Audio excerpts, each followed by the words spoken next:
Hujambo na karibu kwa mara nyingine tena mtazamaji wa The World News katika kipindi hiki cha ulimwengu wa siasa. Mimi ni Adam Hussein. Rais wa Marekani Bwana Donald Trump anadai kwamba viongozi wa Iran wamemwambia wapo katika hali ya kuporomoka, lakini pia wa Iran wanatarajia kuwasilisha pendekezo lililorekebishwa kwa wapatanishi. Rais huyo wa Marekani Bwana Trump alidai kuwa Iran imemfahamisha kuwa wako katika hali ya kuporomoka wanapobaini hali yao ya uongozi. Rais Trump amesema kwamba Iran imemfahamisha kuwa wako katika hali mbaya ya kiuchumi na wamebaini kwamba kwa sasa wanahitaji kufanya mabadiliko katika pendekezo lao ambalo walipelekea Tehran. Hii aliweka kupitia chapisho lake la ukurasa wa Truth Social mnamo siku ya Jumanne. Rais huyo wa Marekani ameongeza kuwa Iran pia inataka Marekani ufungue mlango wa bahari wa Hormuz haraka iwezekanavyo. Chapisho la Trump limekuja kabla ya ripoti ya CNN kwamba Iran inatarajiwa kuwasilisha pendekezo jipya la amani kwa Marekani kupitia wapatanishi wa Pakistan ndani ya siku zijazo. Vyanzo vinavyofahamu mchakato wa upatanishi wa Marekani na Iran viliambia CNN kwamba waziri wa mambo ya nje wa Iran Abbas Araghchi atashauriana na viongozi wa serikali ya Iran kuhusu pendekezo hilo atakaporejea Tehran kufuatia ziara yake nchini Urusi. Mchakato wa kuweka pamoja pendekezo jipya utakuwa polepole kutokana na ugumu wa kuwasiliana na kiongozi mkuu Mojtaba Khamenei ambaye kwa sasa yuko mafichoni, vyanzo vinasema.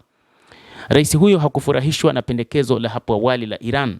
Mnamo siku ya Jumatatu, afisa mmoja wa Marekani aliambia shirika la habari la Reuters kwamba Trump hakufurahishwa na makubaliano ya hivi punde yaliyopendekezwa na Iran ya kusitisha vita kwa sababu haikushughulikia suala la mpango wa nyuklia wa Iran.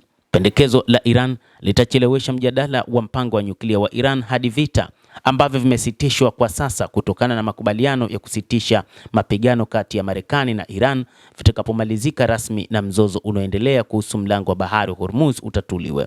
Kulingana na afisa huyo, Trump anataka suala la nyuklia kushughulikiwa kuanzia kipindi hiki. Hata hivyo, bado hakuna taarifa rasmi kutoka katika uongozi wa Iran, ikiwa ni pamoja na kutoka kwa Rais Masoud Pezeshkian, lakini pia mkuu wa bunge la Iran Spika Mohammad Bagher Kadibaf, lakini pia kutoka kwa waziri wa mambo ya kigeni Abbas Araghchi kuhusu kwamba Iran inataka kupeleka pendekezo jipya ama wamemweleza rais huyo wa Marekani Donald Trump kwamba wapo katika hali ya kudorora. Hata hivyo, Marekani inasema imeyawekea vikwazo mashirika 35 na watu binafsi wanaohusishwa na Iran wanaohusika na mfumo wa benki uliofichwa na Iran. Ofisi ya idara ya hazina ya Marekani ya udhibiti wa mali za kigeni inasema watu waliowekewa vikwazo walihusika katika kuwezesha uhamisho wa mabilioni ya dola na wanahusishwa na ukwepaji wa vikwazo na uungaji mkono wa Iran kwa ugaidi. Marekani inasema mitandao hii inaruhusu vikosi vya kijeshi vya Iran pamoja na jeshi la walinzi wa mapinduzi ya Kiislamu kufikia mfumo wa fedha wa kimataifa. Kwa mujibu wa ripoti hiyo, mtandao ulioidhinishwa ulipokea pesa kwa mauzo haramu ya mafuta, ulinunua sehemu maalum za makombora na mifumo mingine ya silaha na kuhamisha pesa kwa makundi ya wakala wa Iran katika eneo hilo.